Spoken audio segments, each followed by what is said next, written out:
All right. Welcome to another episode of The Present Professional. Today we have a special guest with us, Karen Marginot. She's a Humessence coach who specializes in bringing inclusivity into workplaces as well as leaders leading hybrid teams. And in regards to a lot of the things that each of us coaches brings to work with teams, each of us have more of a specialization in an assessment and debrief work, and Karen specializes in the core strengths work. So I'm really excited to introduce that to you all today and let her expand on what that work looks like and what kind of difference that could make for your teams. And last but not least, Karen is also an author with a new book coming out in January. So I'll hand that off to her to tell you a little bit more about her book and a little bit more about the work that she does. And I'm excited to have her here to have this conversation and bring a lot of the things that she brings to our clients to you today. That's great. Well, thank you so much, John. I'm really pleased to be here today, and I'm excited to talk to you about my journey and the work that I do with leaders and cultures, especially with hybrid organizations, and tell you a little bit about my book and how that fits into this overall picture. And certainly we'll spend a lot of time deep diving on core strengths and what that actually is and how that can really help positively impact teams and get teams on a fast track to really effective, efficient, and fun collaboration. I love that you threw in fun there. Yeah. Something I feel that is too often overlooked. Absolutely. Yeah, you got to bring a little bit of joy into your work, and this is where we spend a lot of our time, right? Working and interacting with people. So let me start off. Do you mind if I just start off and tell you a little bit about my background and how I kind of came up in the work world? Well, you beat me to asking you about it, so please kick it off. Absolutely, absolutely. So I'm a native Northern Virginian. So I grew up in the Alexandria area, just outside of Washington, D.C. And, the job market has always been so strong here that I've never really left the area. It's been an enriching experience for me. And I developed my work skills kind of coming up through the technology sector. So I'm one of those folks that was really fortunate about hitting technology just as it was coming up on people's desktops. And I was also a closet writer, and all this kind of comes together towards the end of my career or my current state. So how that impacted my journey early on, I started off working in offices where people had PCs coming up on their desks and they didn't know what to do with them really.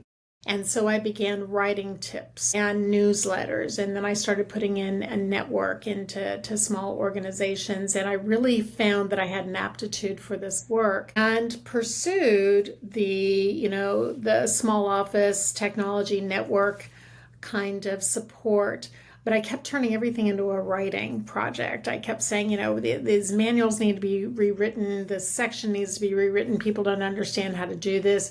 What really struck me about technology coming into our workplaces, which is continuing today, right? It's just different iterations of it, is people like to feel competent, right? Nobody likes going into a situation where they feel a little bit over their head and where they really don't understand how to use the tools at their disposal. And it became my mission to make that easy for people. And my best way of doing that was through writing. I do have skill in writing, and so I became that comfortable middle piece between technology and people actually using it. And so that was a large bulk of my career. And I found that over time I became effective in the technical writing area and then also leading technical writing teams. And so that was sort of how I started into leadership. And many of the technical writing teams that I worked with were spread geographically, not only across the United States, but across time zones around the world. And so I began to be interested in how do we make those experiences for teams not only effective, and you've got some built-in obstacles, right? Time zones and communications, and a lot of times culture differences Hmm. could add a little bit of friction into processes and people working well together. But I also wanted to make it sure that people were having fun and enjoying a team culture, which is a challenge when you're dealing with all those kinds of obstacles. I was fortunate because I was in a company that used CoreStrengths as a training mechanism, and over time I became a certified facilitator for CoreStrengths and began to deploy some of those workshops in-house. And so what CoreStrengths does, I'll just go ahead and dive a little bit into that, is it offers an assessment for individuals on a team, or it doesn't have to be a set team. It could be just a group of people that have to work together or find themselves working together either on projects or on corporate objectives. And then it takes a look at those results and lays them out in a team scenario. So it's one of those few kind of assessments that looks both at the individual, but the impact of the individual on the team, and then how the team functions as a whole. And there's really two main focuses in CoreStrengths. One is what motivates you as a person. We all have a combination of common motivations. Hmm. Some are very motivated by relationships and having peace and effective relationships. Other people are motivated by organizing data and having clear processes and reducing friction in that way. And other people are really motivated by performance, by achieving goals. And we all have all of those aspects within us. But most people have one area that is a primary motivator. And once you understand what's motivating your colleagues, it can really help reduce friction. It can gain in people understanding each other a little bit better. And it can help teams identify how to use their strengths in an optimal way. It's like turbocharging an engine, really, when you take a look at it on a team level. Yeah, it's like the right fuel mixture for the engine. Absolutely. Absolutely. And Awesome. As you were going through each yeah, of those parts, it was yeah, reminding me of the work that I do with the Enneagram, right? Those that end up in the head triad, the heart triad, and the gut triad. right. More of like the action, thinking, and relational type driver. So it's really interesting parallels how, and I'm sure that even more frameworks like parallel on those three centers of intelligence, but I just wanted to bring up that, that interesting overlap there. Yeah. Yeah, I think I mean, we're all human beings, right? Hmm. We're not robots. And so, there are some commonalities with us. I think what's really interesting with this kind of work is the more you understand about not only yourself, but your colleagues. And if you have an opportunity to really take a look at how this plays out in a work or a team scenario, Hmm. the more effective you can become. I'll give you an example.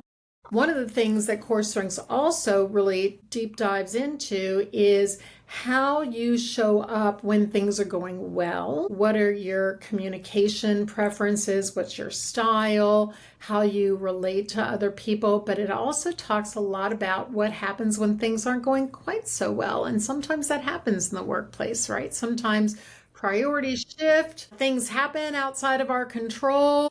Projects that we were very passionate about get killed at the last minute. I mean, I think we've all had those experiences. Results come out in ways that we didn't expect, and that can be really disappointing. And how do people interact then under those circumstances? What are your default settings? How are you showing up? How am I communicating when under those kinds of stresses? And one of the first things that happens with people is that they tend to take things personally. I Mm-hmm. get a little attached to my outcomes, and if the outcome didn't go the way I wanted, I feel badly inside. Well, Core Strengths gives a lot of tooling around that and helps us understand the differences between an opposition experience where someone may just have a different idea or a different priority or a different funding model or whatever that is, versus Mm-hmm. something that is really a core value conflict.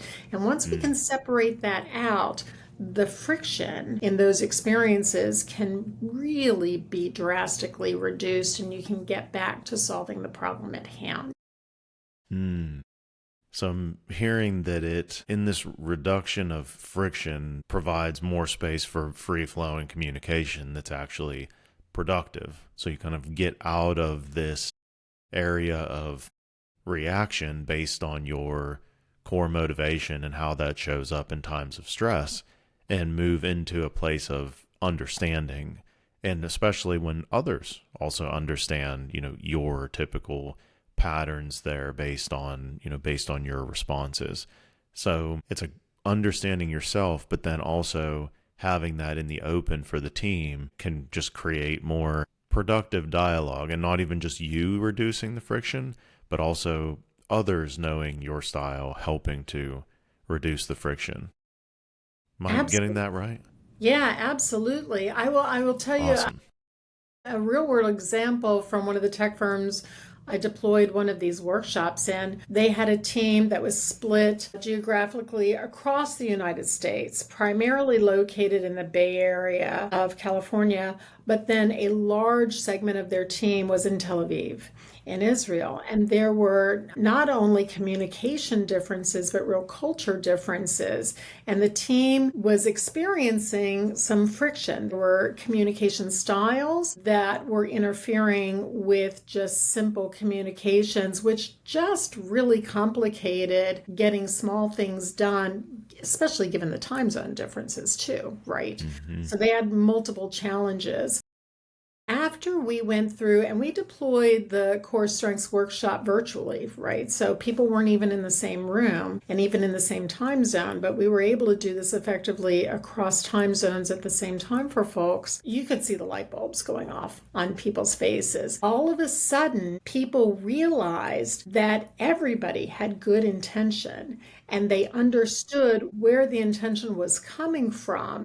Some of the folks in the Tel Aviv office, for example, felt that the California style of communication felt too soft and almost a little insulting. And some of the people in the Bay Area felt that the Tel Aviv office mate's style of communication, which was very direct, felt a little harsh and personal. What they didn't Hmm. realize is that both parties or both sets of cultures came from places where they wanted to be effective, they wanted to be direct, they wanted to be efficient, and they wanted to give people exactly what they needed to be successful in their roles. So they Hmm. were coming from the same places, but how the stories they were telling themselves about the style and the motivation from people was really interfering. So once we got everybody in a room, even virtually, and talked it through and they could see how it laid out on the Core Strengths tool, all of that just evaporated almost instantly. Wow. It was Wow. powerful. To see that land in real time must have been something. It really was. It Now, really was. now I'm thinking that, a listener that may be tuning in right now, just looking at different tools to utilize with their teams. Maybe someone is at this point where they feel that something like this would be helpful, and they landed here learning more about you and about core strengths. So, what would be the process for someone like that to, to get something like this started, to introduce it to their team, to deploy the assessments and the workshop? Like, what does the process look like for a leader, or even someone just on the team that wants to propose something like this internally? What would you suggest they get started with? Yeah, that's a great question because when you take a look at some of these assessments and some of the models, it can be overwhelming how much information is out there. I think, just a simple query to Humessence and to me might be a great place to start. So you could just shoot us an email and just say, "Hey, I'm interested in learning more about core strengths." What I would like to do at that point is then chat briefly with someone and understand, well, what are your challenges and what is the makeup of the team? Is this a team that has done these kinds of assessments before? Are they folks that are working together on a particular project? Or is it more of a temporary team set up for a specific objective in a company? For example, there's a lot of times these collection of thought leaders that come together to solve something in a large scale on a temporary basis for our companies. That's different than, say, an engineering team working together. And then what we would do is provide either a demo or a brief overview of what the platform offers. And we would then move ahead with a scheduling workshop and sending out assessments. Awesome. Awesome. So this demo, is that, how long does the demo typically last, and what would that look like? We could do a demo, really a brief overview demo could be as little as 30 minutes. And it would be something where we would walk through briefly what CoreStrengths is, how it impacts your people and your leaders, and what the platform itself offers. Got it. And you mentioned the platform a couple of times. Yes. Can you tell us a little bit more about what the platform consists of and how they can interact with it? Absolutely. So the platform CoreStrengths offers not only an assessment and a workshop, but then a platform that your users, anybody who's taken the assessment and participates in the workshop, would have access to for 1 year. That's included in the initial workshop program, and then a small subscription fee if you wanted to continue using it for any subsequent years. What that actually gives you is a log on to the CoreStrengths platform where you can see your team members, you can see how you interact together, you can compare yourself and your CoreStrengths results with other team members. But here's the real meat of the product. It really can give you some talking points. You can set your preferences up that other people could read that would inform them how you like to be approached, how you like to discuss conflicts or issues at hand. There's add-ons that can even integrate the CoreStrengths platform with your email and your Teams setups so that whenever you write an email to somebody who's in the CoreStrengths, who's taken the assessment, it will give you tips in terms of how to phrase certain things. It's got a lot of intelligence behind managing those relationships. It's pretty powerful. So integration with emails, and I think when I was reviewing it, I saw some like Zoom and Teams integrations as Zoom, well, that it would Teams, show up by Slack. your name or something like that. A Slack as Absolutely. well. Yeah, Slack Awesome. as well. Yeah. Awesome. Well, I mean, it sounds, I mean, we talked a little bit about your journey integrating technology into ways people can use. And it sounds like that might be an area of expertise, say follow up post workshop. Like, let me help you let me help you get started in actually utilizing some of these add-ons and what that can look like for your team. Absolutely. Yeah. That's Yeah. that's amazing. So I guess just taking a step back from the actual function and the platform and how they can get started, so they can send you an email, reach out to Humessence, like, and we can connect you with Karen directly to be able to start this conversation about what something like this can look like for your team. But Karen, I want to learn a little bit more about what attracted you to CoreStrengths versus, all the other assessment options that are out there. It's like, what made this feel the most powerful for you? That's another really great question, John. I think for me, and I've done a few of the other assessments that you've mentioned, I've done the Enneagram, which they all have value and they're all fantastic tools. This is the one that I have found that really takes a look at this from a team standpoint. It really elevates the information I get out of my own personal assessment and really helps me leverage it in team and organizational effectiveness. As a leader also, it helped me better manage and communicate with my team members. For example, when I was leading, I led 3 or 4 technical writing teams that were very fast moving and some cutting edge technology. Having access to their core strengths information helped me understand how to effectively motivate them, how to assist them if they were feeling conflicted or ran into trouble. It helped me really tailor my communications in a way that was highly effective. And what I mean by that is in a way that the person receiving my communication could really hear me. Hmm. That's, also something that can be undervalued is this, this helping people listen, right? Right. Listening is a core component of communication. It's that I hear a lot about different communication strategies and how to get your message across, but it's, actually maybe the better question is, how do you help that specific person receive what you're communicating? And it sounds like this was a tool for helping you do just that. Very much so. And I got a lot of that similar feedback from other leaders when I worked with their teams with core strengths. It's helping, it's almost like, helping understand a new language, right? It's taking my message that I need to share with you, for example, and translate it using words that will resonate with you. It's speaking your language in a way that helps make my message accessible. Awesome. Well, speaking of language, can you tell us a little bit more about the language of core strengths, like the different types or motivations, or what would be helpful for people to understand about that language?